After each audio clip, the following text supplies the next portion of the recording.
So, what was the most fun that you had after? Well, actually, you know what? Let me back up because you had said earlier in our conversation that about your body.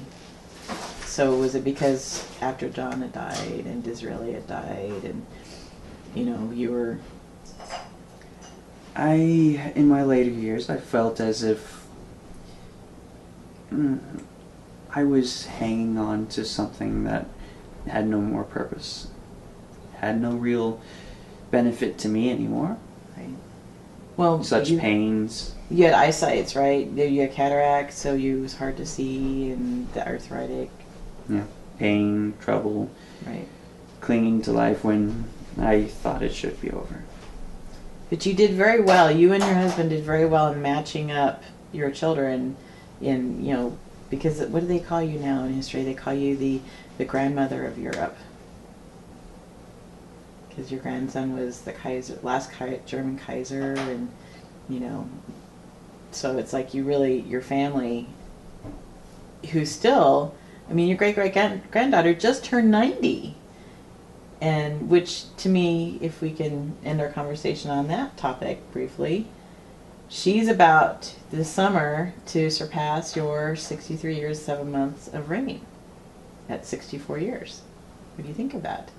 Well, I believe that's a lot more than Noah's 40 days of reign. Right. But yes, I'm well aware of my great-granddaughter. No, it's great-great-granddaughter. 2 greats. I still call her my great-granddaughter. I know. She's done really well. And so she'll usurp your place as the longest running monarch. Well, she can have it. So, where was your favorite place to be, Victoria, in all the places that you had as residents? Well, I'm pretty sure you know the answer to that one. But I really liked Scotland. Balmoral? Balmoral. But there was a couple of cottages that in that house on the Isle of Wight. Mm-hmm. That's pretty amazing. And after you had become the Empress of India, you had a room redone, and it looked like a Maharaja, Indian temple. You had some really interesting frescoes, and so I'm glad that Albert really got in there and designed, and you were able to fund it. And I think what I admire about learning about you is that even though the grief on that event changed you, but you still persevered on and did what was necessary to keep living. But I know for a long while, your heart probably wasn't in it. Because your mate, your beloved, someone you could be Victoria with, who knew you, was not there and could interact with you. And I totally get that.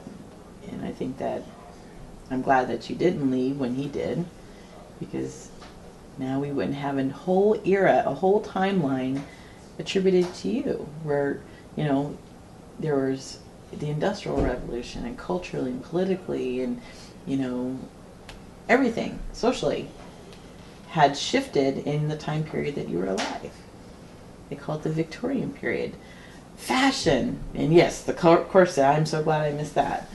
But in decorum and everything, that's all attributed to your timeline. It has your name on it. So that's the stamp in history, the legacy. And you left a big family to carry it on. So thank you for living that life. Well, I am glad that you can find good, positive things about that life that you can be thankful for. Yes. So tell me real quick, what is your current work? You're working with children only in that part of the world, in England, or everywhere? Everywhere on Earth, currently incarnated on Earth? No, not just Earth. Oh. And you're working with I'm not restricted to